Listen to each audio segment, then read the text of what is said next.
It's time for another Waves of Abundance sale at Azure Standard. Shop featured savings across organic groceries, pantry supplies, wellness products, household essentials, gardening supplies, and more. Whether you're stocking up on favorites or discovering something new, there's never been a better time to save. Explore this month's Wave of Abundance offers today at azurestandard.com. That's AZURE standard.com. Every afternoon, there are 4 things you need to know about. They tend to happen after about 3 p.m. Eastern, and before you get home, you might as well learn about them before you hear it on the evening news. That's my job. I'm Erick Erickson. Tune in wherever your podcasts are available, on YouTube, Spotify, Apple, whatever. You'll get the 4 things to know in the afternoon. Search Erick Erickson or go to ericerickson.com/4 things to know for the links. Be more informed than your family and friends.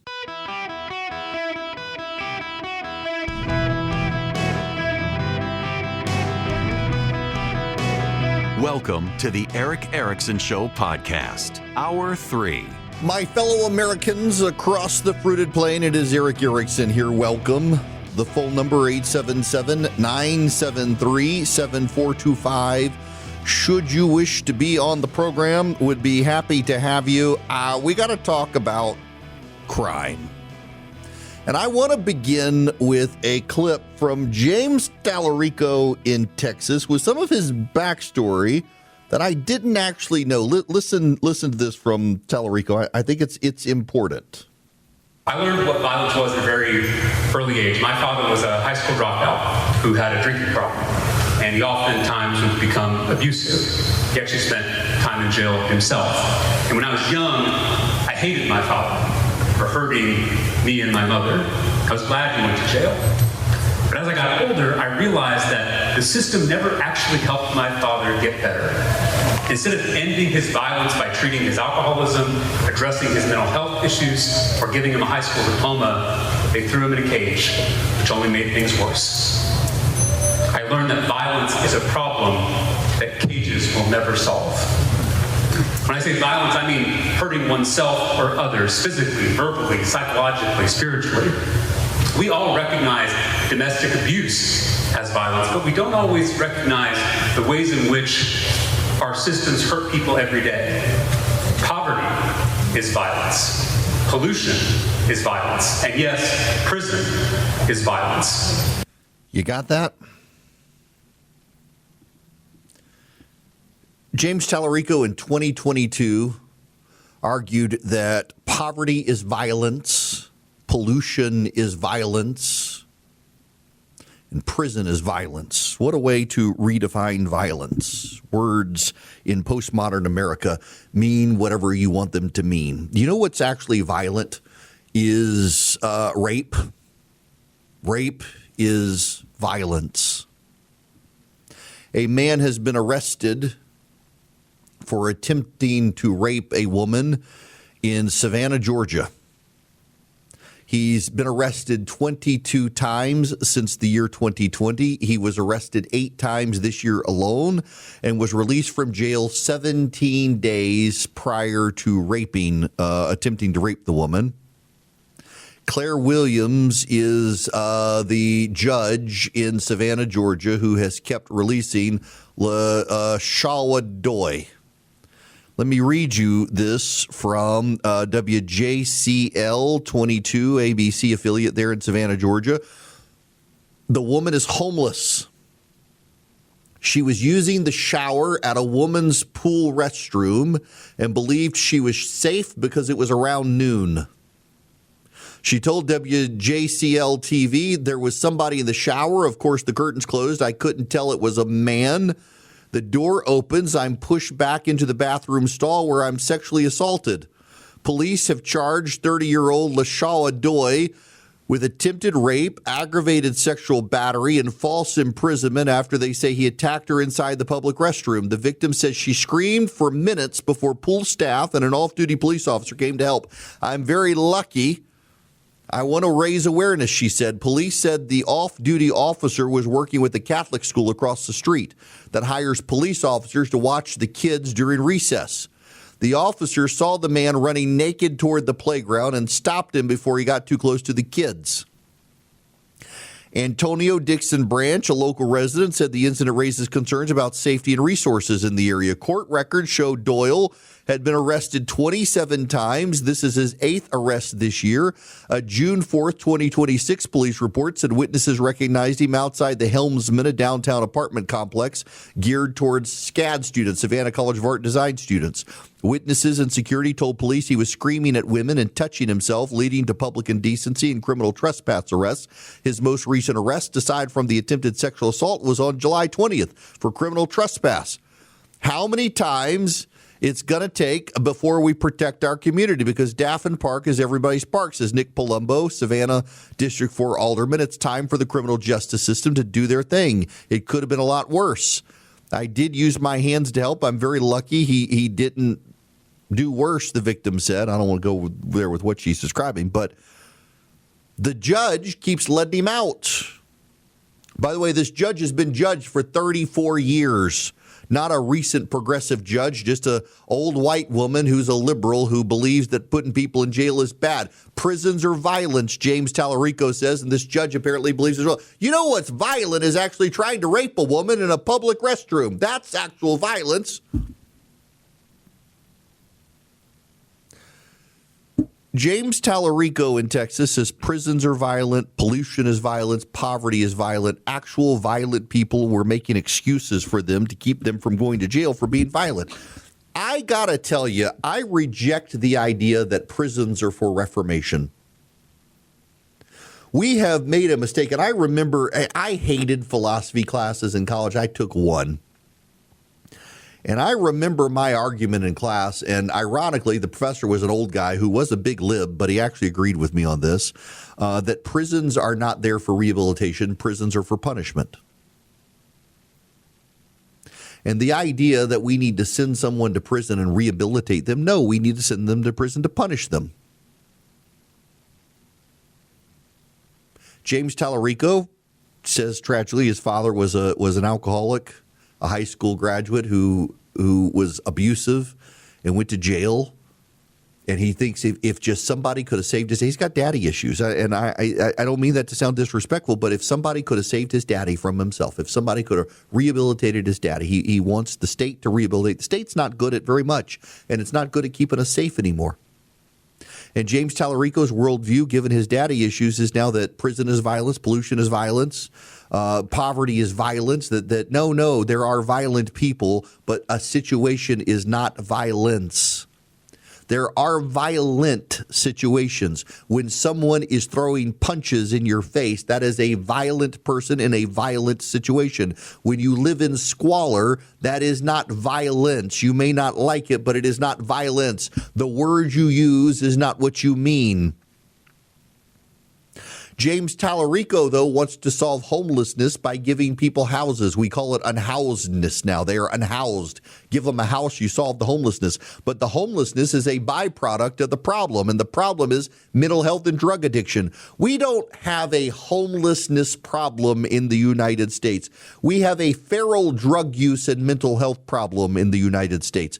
The people who are homeless are battling drug addiction, alcoholism, and mental health issues.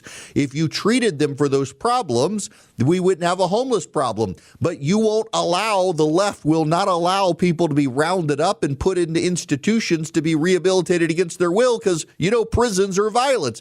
This is the asininity of the left-wing position here. We can't forcibly incarcerate someone and treat their mental health problem because that's violence against that person. We instead have to allow that person to be on the street and be violent against non-crazy people, and the non-crazy people are just expected to accept it as a way of life. This is why progressivism itself is a mental health disorder. Just think about it. We are not allowed in American society, according to the left, to round up the crazy feral drug users we call homeless and put them in rehabilitation against their will. We're not allowed to do that because that's violence against that person.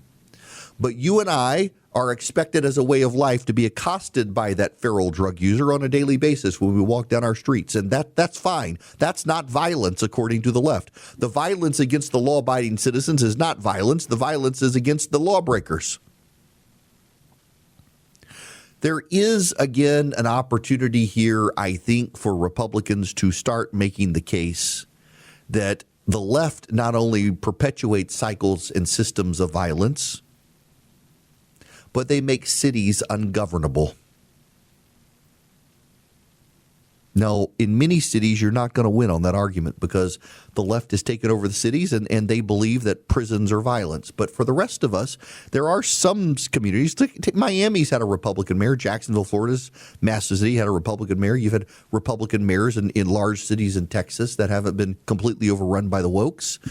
Management of a city, you promise to clean up the city. Mamdani right now in New York is running a PR campaign, but I saw a poll the other day. He's got 30% popularity at a time that the polling is benefiting the Democrats. Let me play you this audio. This is the mayor of New York. Seeing a lot of examples of what it can look like to have that focus on the working person.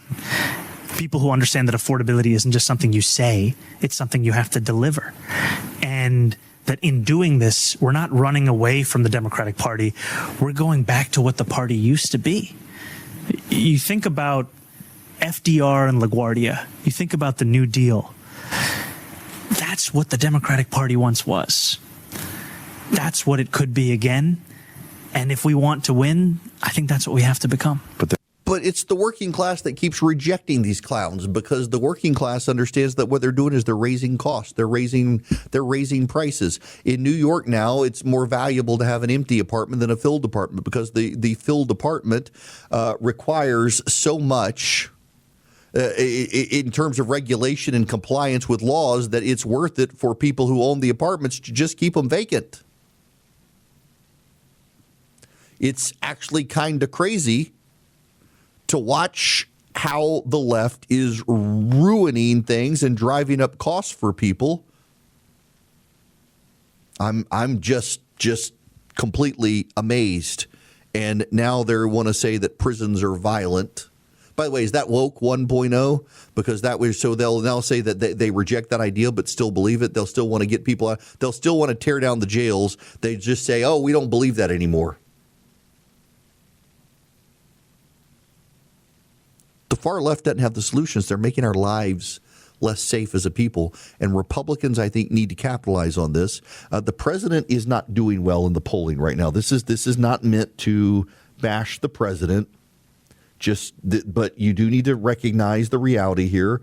This is Harry Enten on CNN. President Trump's job approval rating on jobs has really taken a tumble, my goodness gracious, from where it was at the beginning of term number 2, as well as at this point in term number 1. Just take a look here. Okay, right now in my aggregate of polls when it comes to President Trump's net approval rating on jobs, look at this. He's 22 points underwater, a very unlucky 2-2 for President Trump.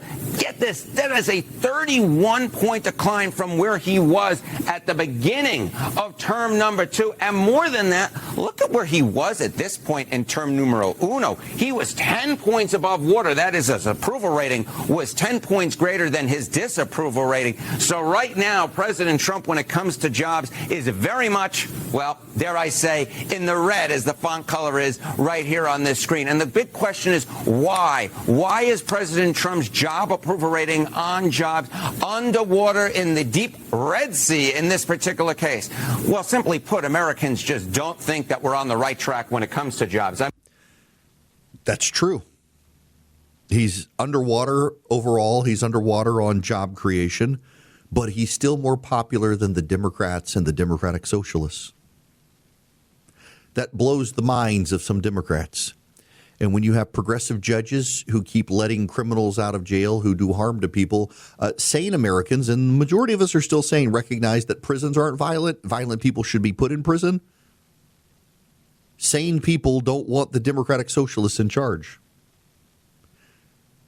The Republicans have an opportunity here. People may not be happy with the president. They may not be happy with the economy, but they're scared of the Democratic Socialists. Just let the Democratic Socialists speak in their own words, and people will be more and more horrified by them. Oh, I got the leader of the Democratic Socialists of America in her own words. When we come back, it'll blow your mind. These people are the dumbest people I think I've ever encountered in politics. Running a business, if you're a small businessman, it means you've always got to be reachable until you're not. The moment you miss a call, the text, the follow-up, a competitor could pick up on it. That's why I want to bring you up to speed on Quo, Q-U-O, the business phone system. It's built so you never miss an opportunity. Quo is the business phone system. You're never going to miss a call. You're never going to miss a text message. And, as a guy who runs a small business, I know how available you got to be. Quo's the number one rated business phone system on G2. It's trusted by over 90,000 businesses. They rely on it to stay reachable and look professional every day. And it sets up in minutes on any device. You can keep your existing number. You can add teammates as you grow. There's no IT. There's no hassle. It's got an AI agent that even integrates with Claude, no less, and Zapier and HubSpot and more. Money's on the line. Always say hello with Quo, Q-U-O. Try Quo for free. Plus, get 20% off your first 6 months when you go to quo.com/Erick, E-R-I-C-K. That's quo.com/Erick. Welcome back. It is Erick Erickson here. So David Remnick at The New Yorker has interviewed the co-chair of the Democratic Socialists of America, and she is as dim-witted as you might imagine and has no idea what she actually stands for. Just listen to some of this. But we do believe in taxing the hell out of millionaires. Yeah, absolutely. Well, what does taxing the hell out of them mean? Yeah, I don't have like a solid, but I think. But shouldn't you? If you're the co-chair of the DSA, shouldn't you be more specific than just taxing the hell out of something? What exactly do you mean? So again, it's democracy, right? And we have to look at what we need to spend and what we need. We don't want to depend on the existence of millionaires because that means people are still getting exploited. So yeah, we need to look at what we need to pay for in the interim, what sort of tax base we need for that to happen, and then and build from there. Word salad, just a word salad. This is just unfathomable to me that this is a leader. By the way, you should hear the Ukraine answer. The invasion of Ukraine, DSA's International Committee released a statement blaming NATO expansion and the United States essentially for the crisis. After the invasion, DSA released a statement condemning the invasion and calling for a ceasefire. And there have been people who have in DSA who have been even more firm about that it was mainly the United States' fault that Russia felt compelled to invade Ukraine. How do you feel about it? We do not believe in pouring U.S. money, military weapons into anything. We don't think it makes it better anywhere. But obviously Russia is this oligarchic dictatorship which is hyper-capitalist, and Putin is this crazy right-wing oligarch. Of course, he is going to make horrific human life-ending decisions. Well, this is precisely why those countries wanted to be in NATO? Yes, but why aren't we doing any amount of actual diplomacy? Why aren't we doing any amount of sending actual human beings to talk to human beings and figure out what? I don't understand what kind of there's been all kinds of diplomacy, however failed, since the beginning of the invasion. We shouldn't send weapons to the Ukrainians. No. So just allow Russia to overrun Ukraine. I love that she thinks Vladimir Putin is capitalist. My goodness. Folks, high prices are here to stay, gas and groceries and insurance. And if you're a homeowner, you've probably wondered if there's something you can do to refinance and pay off credit card debt that keeps growing. And then you probably second-guessed yourself because of low mortgage rates you currently have. Listen, the low rate you've got, it's not saving you if you're drowning in credit card interest at 25% or more. There's math you might not want to face, but it's costing you thousands of dollars with the way interest rates are right now. That's why people are calling American Financing. They're saving customers an average of $800 a month using equity to break free from credit card debt. Give them a call. No upfront fees, no pressure, no commission staff. They're all salary-based, and it costs you nothing to find out what you could save. You might be able to delay some mortgage payments. Call American Financing, 866-886-9262. That's 866-886-9262 or AmericanFinancing.net/Erick. NMLS number 182334. NMLSConsumerAccess.org. APR for rates in the 5 start at 6.327% for well-qualified borrowers. Call 866-886-9262 for details about credit costs and terms. Visit AmericanFinancing.net/Erick. Average savings based on borrowers who save over $199. Y'all, I am a persnickety sleeper. If you don't know what persnickety is, you can look it up. All that is to say that, they say change your mattress every decade. I change mine probably every 5 years. Plus, I'm kind of a heavy guy, losing weight, but still. And I decided to go with Brooklyn Bedding. Here's why. One, they have a 120-night comfort trial. You can try the mattress for 120 days. If you don't like it, send it back, swap it out, go with something else. Two, they're one of the few mattress brands endorsed by the American Chiropractic Association for spinal alignment and back health, and I got a sensitive back. And three, they don't just have those overstuffed foam pads. They've got coils, and I am a coil guy. And four, they're made right here in the good old U.S. of A. Go to brooklynbedding.com. Use promo code ERICK, E-R-I-C-K at checkout. Get 30% off site-wide. Their summer sale is happening right now. brooklynbedding.com. Promo code ERICK, E-R-I-C-K. 30% off site-wide, exclusive with my code, my name, Eric. Go to brooklynbedding.com. The promo code is ERICK. Hello, America. It is Erick Erickson. 877-973-7425 is the phone number should you wish to be on the program. I want to actually talk about my AI concerns because I've talked a lot about it in defensive data centers. I got to acknowledge that among my close group of friends, I am definitely in the minority. And I mean, it's one of those things I used to tell people running for office, know when you're in the minority, even when you think you're right. I think they're good, not in all cases. There are places they can be put, not in all places. But boy, having local community input is vital. If you're a local government official on a county commission, a city council, and you're looking at these things, you need to raise all the awareness possible with the local community. Make sure people know, understand a lot of people are getting lied to online, misinformation, disinformation. But I have been challenged by certain listeners to say, what is the big problem that I have with the data centers? And I can tell you what my big problem is. Hang on. Okay. Sorry, having to respond to an important text message by an important person who wants my coffee order.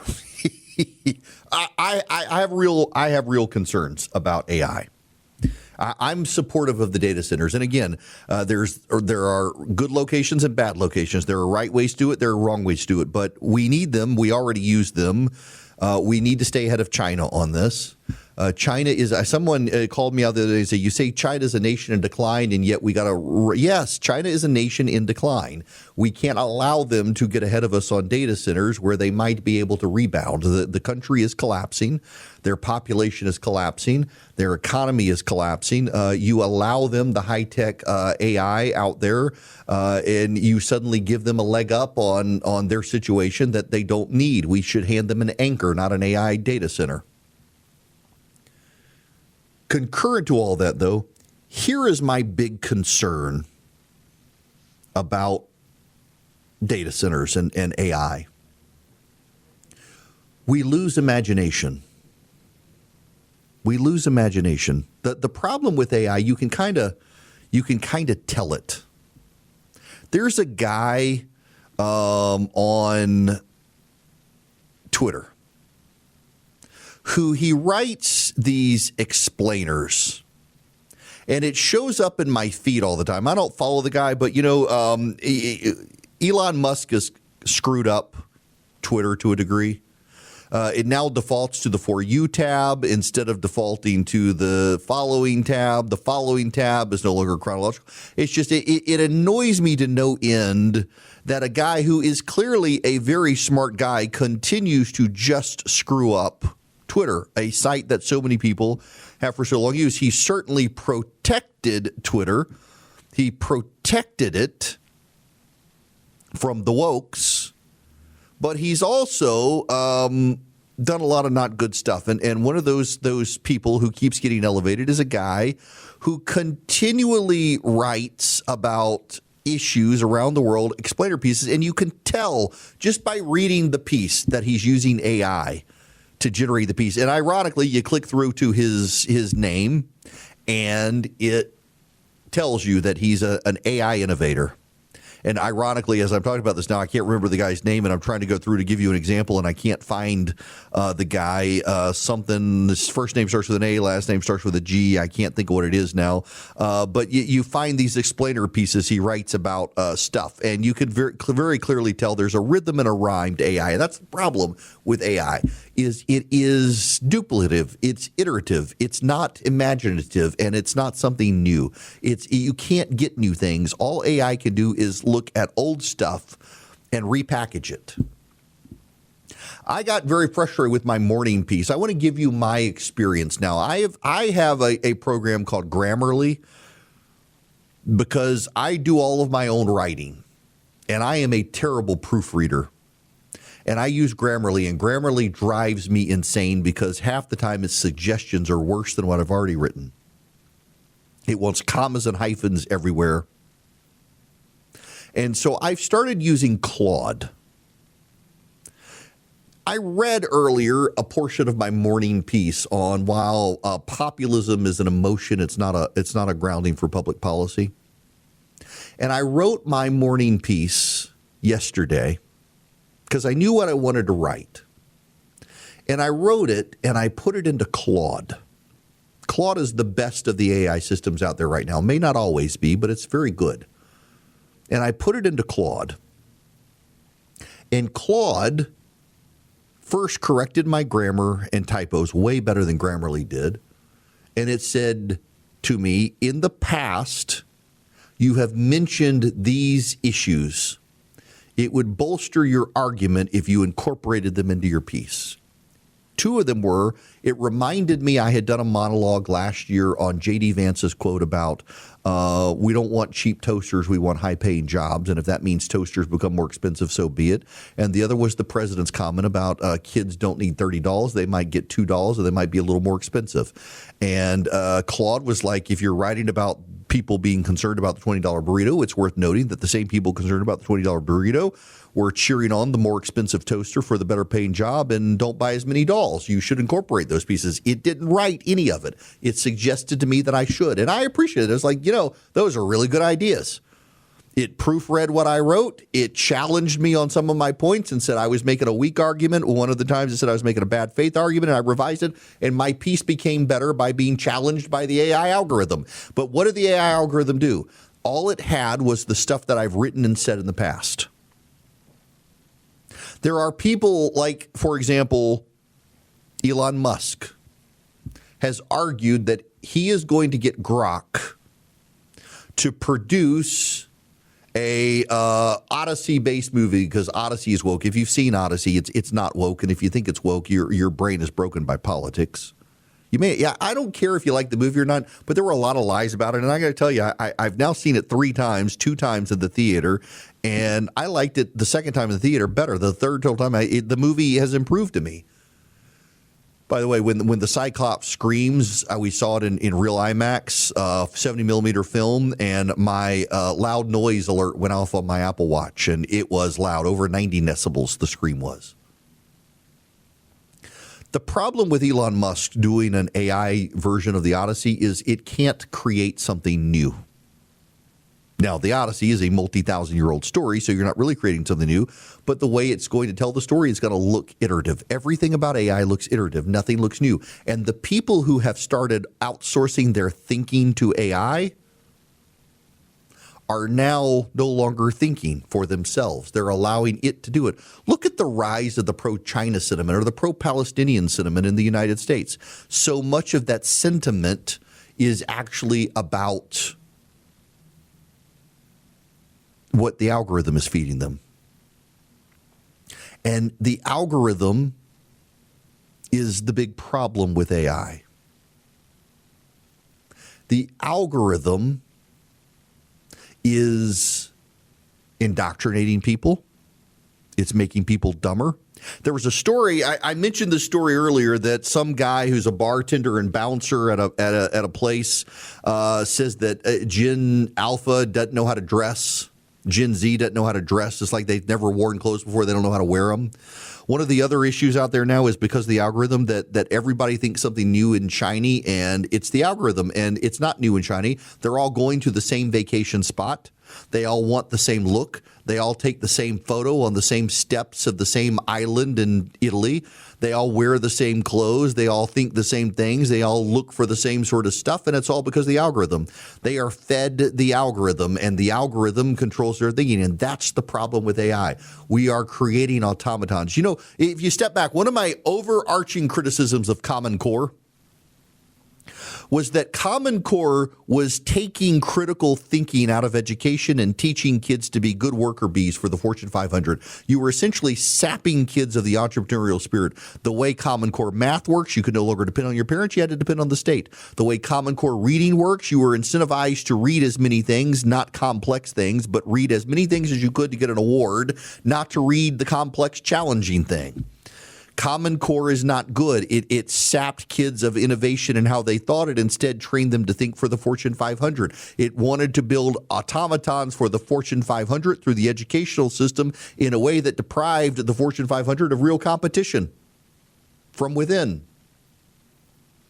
It's why kids who go to classical schools where they're challenged and they teach Latin and they teach logic, they are more engaged with adults than kids in Common Core schools. Kids in Common Core schools, and that is most public schools in the country, even though they changed the name, is now Community Core. It's not, we're not teaching, it's Singapore math. It's not Common Core math. Way to blame your bad math program on the Singaporeans. The kids are not taught to challenge, to engage, to think critically, to make arguments, to defend their positions. They're taught to run a formula, to learn how to add and subtract in a way that takes an entire page as opposed to memorization, and then move on. And they've lost their abilities to think. They've lost their abilities to be critical when they need to be critical of things around them. Mentioned before, I'm proud of my daughter. She wanted to be an engineer. She decided she didn't want to fight with calculus, so she did accounting and finance. Now several of her professors have told her she should go to law school, do finance, and go to law school. And she did a summer program at Georgia Tech, and she was very intimidated because the high school she went to did not have a lot. It was not a wealthy school. Did not have the latest cutting edge technology for computers and the like. My son will graduate from there. It's a fantastic school. And she realized she was going to a great school when she didn't think she was, when she was in this program at Georgia Tech with a bunch of high school kids who had come from elite institutions, elite high schools with STEM and with robotics and with computers. And my kid was the only one who could stand up and hold a conversation with a professor. All these other kids had come from these elite public schools and private schools that embrace Common Core. My kid went to a classical Christian school where she had to stand every day and argue with her teachers about stuff, and she could have a conversation and make a presentation and answer questions about the problems and be challenged and not cry, but have an answer instead or challenge back, because that's the sort of school she went to. And when you go to a public school these days, when you go to a private school, a lot of times that they embrace Common Core, they've embraced algorithmic education, and everything is iterative, everything is the same. And when you deviate from that sameness, you're uncomfortable. Meanwhile, you've got kids like my kids who go to this school where the technology is verboten. There are no tablets. There are actual books. There are no cell phones allowed in the school. Everything gets locked up when you enter the door and is given to you when you leave. And they can't use AI. And they can't depend on the algorithm. You know, my son actually a while back deleted Instagram again. He's done this several times. The first time he did it, he said it was consuming all of his attention, and he deleted it again recently. I said, why did you delete it again? Was it sapping your attention? It didn't seem like you wrote a lot. And he said, no, it didn't sap my attention. It took away my creativity. I was seeing all this stuff on Instagram thinking these things are cool, and I realized that everybody had the same look. Everybody had the same style. Everybody was doing the same sort of video, and I just decided that I don't want the sameness of thinking. I was like, you're pretty responsible for a 17-year-old. And the problem more and more with AI is the unthoughtfulness of it. And we're seeing this now with the rise. I mean, this Democratic socialist leader. I want to play you one more clip of the Democratic socialists talking to David Remnick of the New Yorker. Just listen to this conversation. Lisa Avila Chevalier recently won a primary election in New York City and is almost sure to win the general election. She attended an October 8th pro-Palestinian, pro-Hamas rally, which many people saw as a justification of the October 7th attack. And some of her tweets have been extremely ugly on this score and on others. Do you fully support her in all these activities and what she's had to say? I think Daria Lisa can speak for herself, certainly, and I think she's apologized for some pieces of that, and has been not for attending that rally, unapologetic about other pieces of that. And do you support her yourself in that? Yeah, I do. Why? Because in other words, you would have gone to that rally had you been able. That's a good question. I probably would have. Yeah. I don't live in New York City, so I wouldn't have. One day after the slaughter of 1,200 people and taking of over 200 hostages, you would have come and rallied behind Hamas. I think that October 7th was largely inevitable. If you put people in an open-air concentration camp and you deprive them of rights, of dignity, of food, of the ability to live in safety, you have to expect that they are going to not take that for that long. That's the duplicative, iterative defenses that you find on TikTok. It was an open-air concentration camp, but now that the Israelis have bombed it, we see pictures of this is what we lost, this is what Israel took. Was it a open-air concentration camp or not? It depends on their framing. It depends on their algorithm. It depends on what things they've seen on TikTok. That's the problem with AI, is it is making us lazy and rotting our brains. That's the danger of it. It's necessary, it's needed, it's useful, but boy, do we need to be aware that it is just iterative. It creates nothing new. There are no new ideas, no innovations, just old things repackaged. And it's causing old anti-Semitic ideas to be repackaged in people's brains as well. Now, I got to tell you, before I get a break, I'm running long, but I got to tell you about Cozy Earth. I do love my Cozy Earth sheets. If you have heard of Cozy Earth or not, you should, because they've got these sheets. They are made from bamboo. They are lightweight and they are super cool and they help you sleep better. And Cozy Earth, their sheets are premium. In fact, they have a 100-night sleep trial on their sheets. When's the last time you heard of a company willing to send you their sheets, tell you sleep on them for 100 nights, and if you don't like them, let us know. They've even got a 10-year warranty. A 10-year warranty. You go to CozyEarth.com, use code ERIC for up to 20% off. That's code ERIC for up to 20% off. And if you get a post-purchase survey, mention you heard about Cozy Earth here. Cozy Earth has fantastic sheets. And again, you have 100 nights to try them out. If you don't like them, send them back to Cozy Earth. They have a 10-year warranty. When have you ever bought sheets with a warranty, let alone a sleep on them for 100 nights, and tell us what you think? They're made from bamboo. They get rid of the sweating at night. They're cool. They're lightweight. They're glorious sheets. I love them. They are premium quality. And again, like with so many of my advertisers, I was a customer before I'm an advertiser, and I'm an advertiser because I'm a customer, because I know how awesome they are. CozyEarth.com. Use code ERIC at checkout for 20% off. Hello and welcome. It is Erick Erickson here. The phone number, well, it's too late for the phone number, isn't it? I ran long in the last segment, I'm afraid. I got an email this weekend from a listener about my cookbook. Here's the deal. What is the status on it? It is a work in progress. I got all the recipes together. Problem is finding a publisher. I don't really want to self-publish. I don't really care for self-publishing, but I have been told now by a couple of, my book agent in particular, but then a publisher that I reached out to directly that if you're not going to commit to selling like 10,000 copies, nobody wants to publish a cookbook these days because they're expensive to produce and print with all the pictures that are expected. So I'm trying to figure out this. I may have to go self-publishing route, but it is a work in progress. And my goodness, with $20 burrito conversations, y'all need a cookbook of the stuff because you can afford to make my recipes. So it's coming. Just stay tuned. It'll be out before Christmas, I'm sure. Now, I got to tell you about Old Glory Bank because they're my bank and they could be your bank. And the reason I went with Old Glory Bank, like Cozy Earth and like Renai and so many customer before I'm an advertiser, I got my account with Old Glory Bank because I was concerned about the trend of major banks debanking conservatives. And being a conservative talk radio show host, I was concerned. Old Glory Bank is a bank that shares my values and your values, and they do great business checking. I got no-fee checking and savings account personally. You can do CDs and mortgages. They're just great people. You can check them out at oldglorybank.com/Erick. oldglorybank.com/ERICK. Member FDIC, equal housing lender. Terms and conditions apply. Old Glory Bank really is my bank. It can be yours as well.